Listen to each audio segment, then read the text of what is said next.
On today's show, Ron Scherer returns for a Minnesota-bound special all about one of our state's greatest conservation achievements, the wild turkey. Turns out hanging with springtime turkeys can be a most addictive pastime. Gobble gobble, we talk turkeys.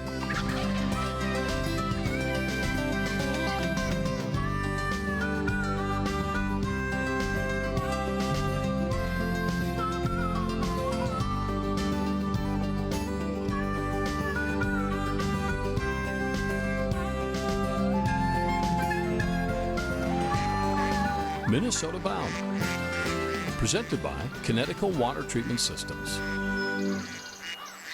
Hi everybody, Ron Scherer here with a special edition of Minnesota Bound. It's all about Minnesota and its wild turkeys. Now if you know me, you know I've been hooked on wild turkeys for a half century, and I'm hoping that after you see this show, you'll understand why, and maybe you'll get hooked too. On an April morning in 1978, a new chapter in Minnesota's history began at the crack of dawn. It was opening day of the state's wild turkey hunting season, the first ever held since Minnesota became a state in 1858.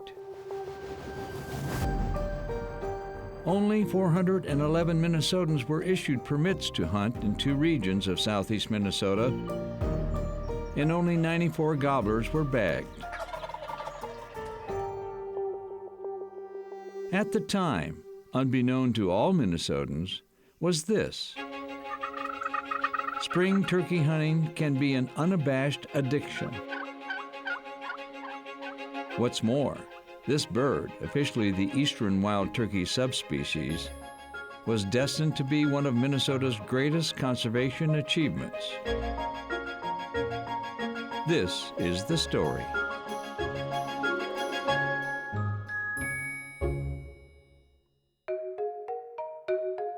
It begins with the bird itself. Our wild turkey is not the butterball turkey served at Thanksgiving, although they're related. Our domestic turkey originated from wild birds captured in North America more than 400 years ago and then shipped to Europe. The name turkey was given because it was mistakenly thought the birds had come from the country of Turkey. Today, being a turkey infers stupidity. Don't say that to a wild turkey. Oh boy. For something that has a pea-sized brain, it can be so smart sometimes and so dumb other times. They've made a lot of and very intelligent people look pretty stupid in the spring hunting, as you may well know and I know. We've had a lot of experiences, and the hunters would just shake their heads and said, how can they make me look so stupid? One reason is the bird is designed for survival. With eyes as sharp as an eagle's and placed on each side of the head, a slight twist of the head allows almost 360-degree vision. The bird's ability to hear is, in one word, acute.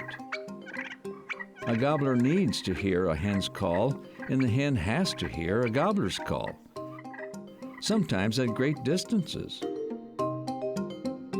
Good hearing is needed for gathering in flocks or finding mates to reproduce. Despite its size, hens average 10 pounds, gobblers 17 to 20 pounds or more, a wild turkey can run 25 miles per hour and fly at 55 miles per hour. Adding up the senses of a wild turkey also explains why a hunt for a gobbler is so addictive. You could say it's a X-rated pursuit. In the spring, gobblers gobble to attract hens for mating, and hens chirp or yelp to attract male company or other turkeys. Enter the human hunter. If you've learned the language of wild turkeys, the hunting game is to imitate the sounds of a lonely hen in search of a little springtime hanky-panky in the woods. On my slate call, it's possible to imitate a variety of hen talk, all aimed to entice a gobbler into shooting range.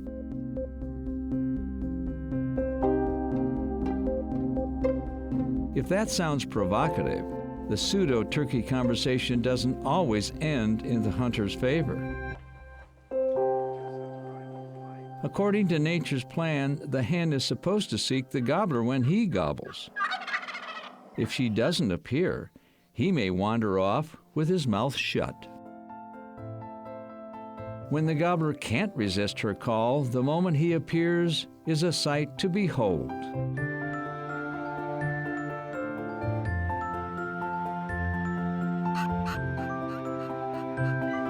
Added up, the springtime woods, the turkey conversations, the sight of feathered grandeur strutting to impress a hen or your hen decoy, well, that explains why more than 63,000 Minnesotans went forth to outwit a gobbler in the year 2020.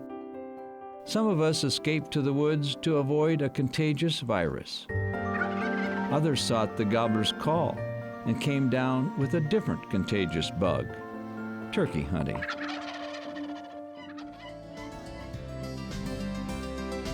Coming up next, how it all began. Find out why turkeys love Minnesota habitat.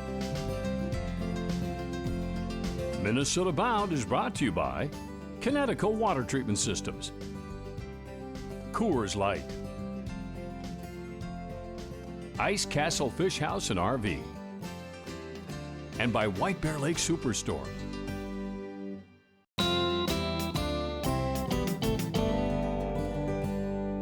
Welcome back. You know, now that we see turkeys literally all over in Minnesota, we tend to forget that the fact that they're here is one of Minnesota's greatest conservation achievements. The wild turkey is only native to North America. While it's generally believed the bird also roamed in extreme southern Minnesota, historical evidence is unclear.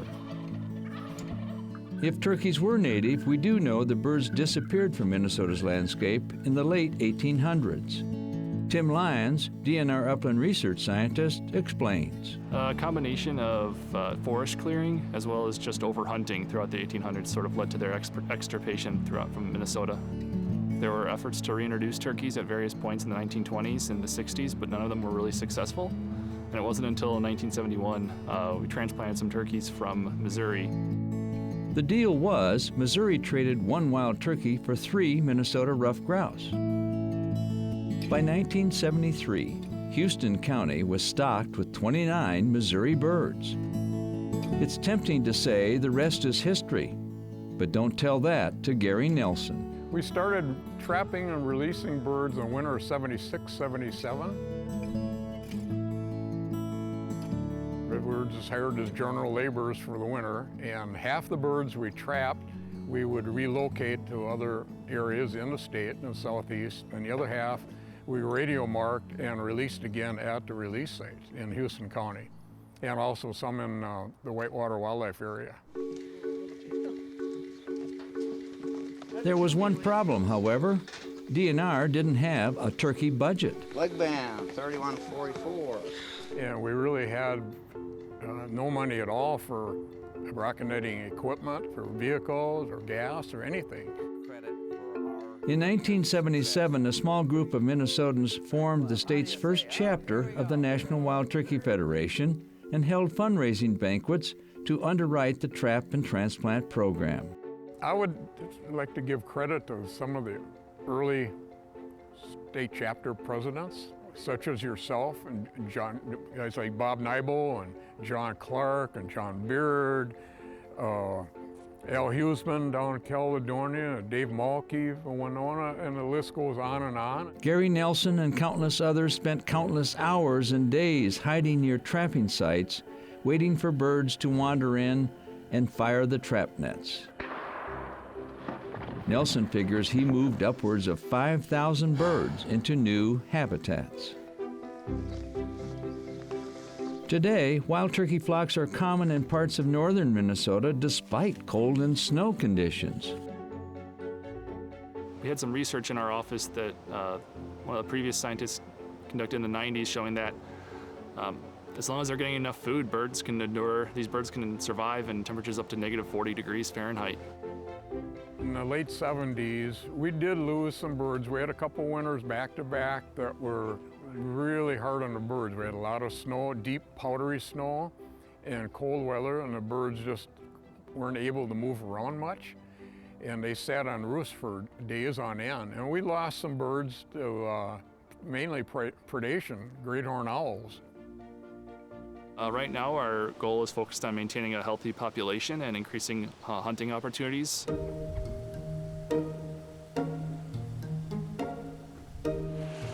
Twin City residents also discovered wild turkeys don't mind living in the suburbs.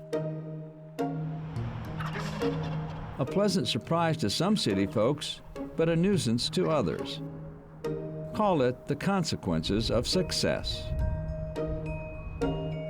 No matter, Minnesota's passion for having and hunting wild turkeys shows no signs of waning. Consider the growth of the National Wild Turkey Federation. We're up to 85 chapters currently in Minnesota, right around 10,000 members. 10,000 members is pretty good for a sport that only has 50,000 licensed turkey hunters in Minnesota. The mission of the NWTF is conservation of the wild turkey and the preservation of our hunting heritage. So it's a twofold mission. I don't have to pull the trigger to enjoy turkey hunting. Just sharing that gobble, sharing what I know about the habits of the wild turkey. That's where it's at for me. Hold on to him for just a minute there, Donnie. We just have to shake our heads and say, this is just unbelievable. We'd never, in our wildest imaginations, would have pictured this.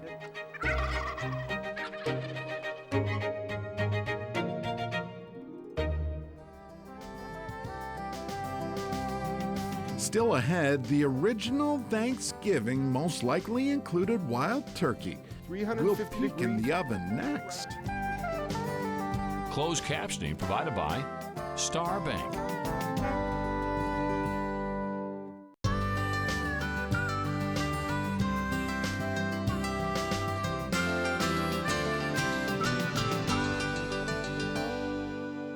Coming up, a lot of people don't know that the wild turkey played quite a role in America's history, especially when the Pilgrims first landed. There's some question about whether wild turkeys were in the first Thanksgiving meal, but they've been in a lot of meals ever since. When the first Thanksgiving dinner was served in 1621, chances are wild turkey was on the table, along with venison and wild fowl, ducks and geese. What is certain, wild turkeys were present in the Massachusetts woodlands around the Plymouth colony. In 1863, President Lincoln declared Thanksgiving as a national holiday. By then, having turkey on the table was a growing tradition that continues today. While the wild turkey has led a rather non-controversial life, there is a charming story about Ben Franklin's campaign to honor the bird as our national emblem instead of the bald eagle. Actually, Ben Franklin never voiced opposition in Congress when the eagle was chosen in 1782. However, he did write a letter to his daughter noting that the bald eagle is a bird of bad moral character, a bird that does not get his living honestly and is too lazy to fish for himself. The wild turkey, Franklin opined, was a much more respectable bird, a bird of courage, although a little vain and silly.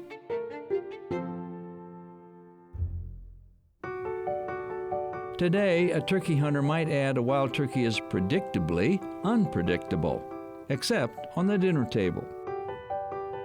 Being a wild bird with little fatty tissue, cooking the bird is often challenging to amateur chefs. So those 3 B's, first of all, brine, butter, and bag. Overcook, and the breast can be tough and dry. 350 degrees. Cooked just right, and it's the turkey taste we've come to love. See right, Laura? how nice and moist that turkey breast is. heaven. That's what it is. So good. Straight ahead, a wild turkey love story, 50 years in the making and still going strong. Minnesota Bound is brought to you by Midwest Exteriors MN, the 2023 Minnesota Bound Crappie Contest, and by Totem Resorts, the premier destination for world-class fishing.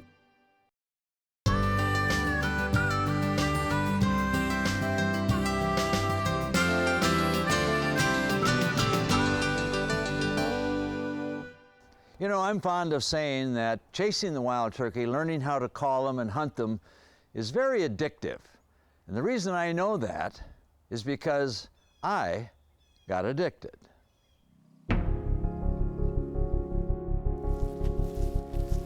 I met my first wild turkey in South Dakota's Black Hills on an April morning in 1967. One shot, and I was hooked. So began my infatuation with this native bird that has continued for more than a half century. There's something about springtime and wild turkeys that, once you have experienced gobbles and hen clucks in the morning light, you become an addict with no cure. Frankly, the bird changed my life. In 1974, I helped start a turkey hunting camp in the Black Hills, known as Turkey Track Club. Dozens of Minnesota hunters came to the camp to discover the joys of turkey hunting in South Dakota, something not available at the time in Minnesota. Later, those hunters joined me to launch the first Minnesota chapter of the National Wild Turkey Federation. I was voted president. We raised thousands of dollars to finance DNR's trap and transplant operation, the program that started the turkey boom. Over the years, my turkey passion has led me to other turkey haunts, such as Florida's swamps, where I hunted with a Seminole Indian guide. Yes, the afternoon heat in the Florida swamp made me sleepy. Darn. The turkeys won that round.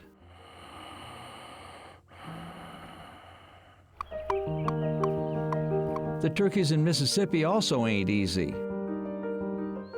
Gosh, turkeys even led me to the big island of Hawaii. Aloha.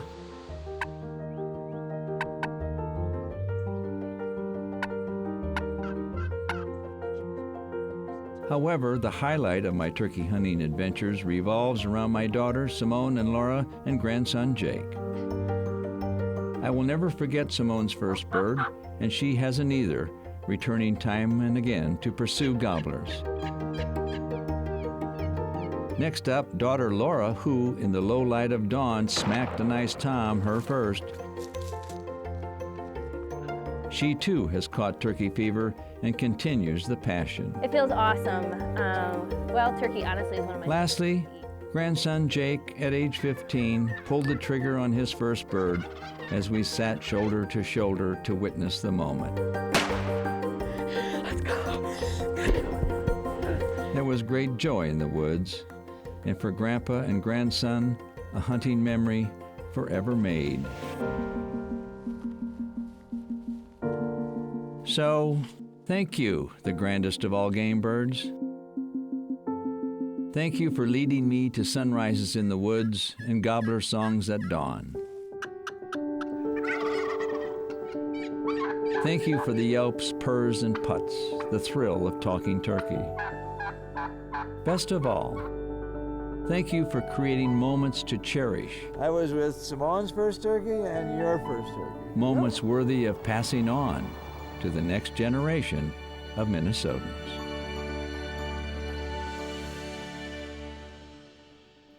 Well, that's our special. I hope now we've all gained a greater appreciation for the bird.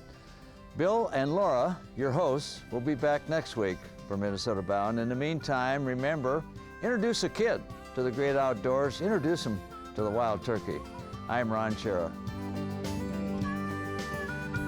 Transportation provided by Premier Transportation. Call 1-800-899-7433.